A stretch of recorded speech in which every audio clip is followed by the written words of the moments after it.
জিওপলিটিক্সে আপনাকে স্বাগত। একটা শব্দ বারবার ঘুরে ফিরে আসছে আন্তর্জাতিক সংবাদে। শব্দটা হচ্ছে সর্বাত্মক যুদ্ধ।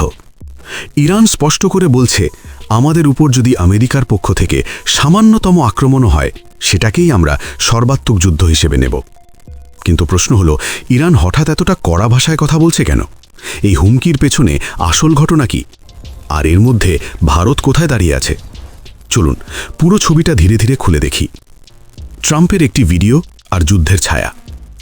সবকিছু শুরু হয় একটি ভিডিও দিয়ে। একটি ভিডিও যেখানে ডোনাল্ড ট্রাম্প সরাসরি ইরানকে সতর্ক করেন। তিনি বলেন, আমাদের যুদ্ধজাহাজের একটি ফ্লিট এখন ইরানের দিকে এগিয়ে যাচ্ছে। এখন ফ্লিট শব্দটা হালকাভাবে নেওয়ার সুযোগ নেই। এর মানে একাধিক এয়ারক্রাফট ক্যারিয়ার, ডেস্ট্রয়ার, সাবমেরিন, হাজার হাজার সৈন্য। মার্কিন নৌবাহিনী এমন এক শক্তি যারা চাইলে একই সঙ্গে একাধিক দেশকে আক্রমণ করার ক্ষমতা রাখে। ডোনাল্ড ট্রাম্পের এই বক্তব্যের পর থেকেই তেহরানে অ্যালার্ম বেজে যায়। এখন আসি সবচেয়ে স্পর্শকাতর অংশে। কয়েক সপ্তাহ আগে ইরানে ব্যাপক সরকার বিরোধী বিক্ষোভ হয়। হাজার হাজার মানুষ রাস্তায় নামে। আমেরিকা ও ইসরায়েল আশা করেছিল এই বিক্ষোভ হয়তো এক পর্যায়ে সরকারি ভবনে হামলা, সেনাবাহিনীর বিদ্রোহ, এমনকি সরকার পতনের দিকেও যেতে পারে। কিন্তু বাস্তবে তা হয়নি। এরপর খবর আসে, ইরান সরকার নাকি প্রায় 840 জন বিক্ষোভকারীকে প্রকাশ্যে ফাঁসি দিতে পারে। এখানেই দৃশ্যপটে আমেরিকার সরাসরি হুমকি। ট্রাম্প দাবি করেন, যদি এই মৃত্যুদণ্ড কার্যকর হয় তাহলে ইরানের উপর ব্যাপক সামরিক হামলা হবে। এর কিছুদিনের মধ্যেই ইরান সরকার হঠাৎ করে মৃত্যুদণ্ড স্থগিত করে। ট্রাম্প বলেন, ওরা আমার হুমকির কারণেই পিছিয়েছে। ইরান বলে, এটা কেবল সময়ের ব্যাপার। সত্যিটা হয়তো মাঝামাঝি কোথাও। এরপর বিষয়টি পৌঁছায় জাতিসংঘে। প্রস্তাব ওঠে, ইরানে মানবাধিকার লঙ্ঘনের নিন্দা করা হবে কি? আর এখানে আসে সবচেয়ে চমকপ্রদ অংশ।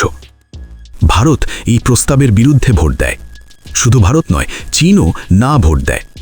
এটা খুব বড় কূটনৈতিক বার্তা, কারণ সাধারণত ভারত এমন পরিস্থিতিতে ভোটিং থেকে বিরত থাকে, ব্যালেন্স করে চলে। কিন্তু এবার ভারত স্পষ্টভাবে পশ্চিমা অবস্থানের বিরোধিতা করেছে। এর মানে কি? ভারত বুঝিয়ে দিয়েছে, আমরা অন্ধভাবে আমেরিকার লাইনে হাঁটব না। এই ভোটের পরেই ইরানের সর্বোচ্চ নেতৃত্ব থেকে আসে ভয়ঙ্কর বার্তা। তারা বলে, যদি সর্বাত্মক যুদ্ধ শুরু হয় তাহলে ইসরায়েলের উপর ক্ষেপণাস্ত্র, মধ্যপ্রাচ্যের মার্কিন ঘাঁটিতে আঘাত, সমগ্র অঞ্চল জুড়ে আগুন ছড়িয়ে পড়বে। খেয়াল করুন, এই মুহূর্তে আমেরিকা ইতিমধ্যেই ইরানের ক্ষেপণাস্ত্র রেঞ্জে থাকা কিছু ঘাঁটি থেকে সেনা কমাচ্ছে। মানে যুদ্ধের প্রস্তুতি শুধু কথায় নয়, বাস্তবেও চলছে। প্রশ্ন আসে, ইরান হঠাৎ করেই ভারতের কথা তুলছে কেন? কারণ ভারত ইরান সম্পর্ক 3000 বছরের পুরানো। ইসলামিক রিপাবলিক হওয়ার আগেও এই সম্পর্ক ছিল। ইরান বার্তা দিচ্ছে, আমরা চাই চাবাহার প্রকল্প সফল হোক। কিন্তু সতর্ক বার্তাও আছে, যদি আমেরিকা ইরান যুদ্ধ শুরু হয়, চাবাহার কার্যত অচল হয়ে যাবে। আর এর মানে পাকিস্তানকে এড়িয়ে মধ্য এশিয়ায় পৌঁছানোর ভারতের পরিকল্পনা বড় ধাক্কা খাবে। কিন্তু ট্রাম্পের পরবর্তী চাল কি হতে পারে? একটি থিঙ্ক ট্যাঙ্ক সম্প্রতি বিশ্লেষণ করেছে ট্রাম্পের সম্ভাব্য পরবর্তী পদক্ষেপ কি। সম্ভাবনাগুলো হলো: 1. প্রতীকী হামলা, রাজধানীতে সীমিত বোমা বর্ষণ। 2. টার্গেটেড স্ট্রাইক করতে পারে গোয়েন্দা ভবন কিংবা জেনারেল ও কমান্ডারদের উপর।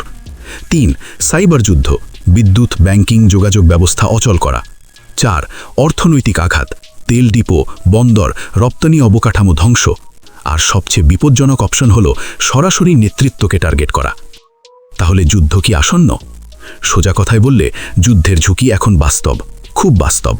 যদি যুদ্ধ হয়, তেলের দাম বাড়বে, মুদ্রাস্ফীতি বাড়বে, মধ্যপ্রাচ্য অস্থিতিশীল হবে। ভারতও এর ধাক্কা এড়াতে পারবে না। এখন প্রশ্ন একটাই, ভারত কি নীরব থাকবে নাকি পর্দার আড়ালে কূটনৈতিক চাপ দেবে? এই প্রশ্নের উত্তরই ঠিক করে দেবে এই অঞ্চলের ভবিষ্যৎ, শান্তি নাকি সর্বাত্মক যুদ্ধ। এই বিষয়ে আপনার মতামত কমেন্টে জানাতে ভুলবেন না।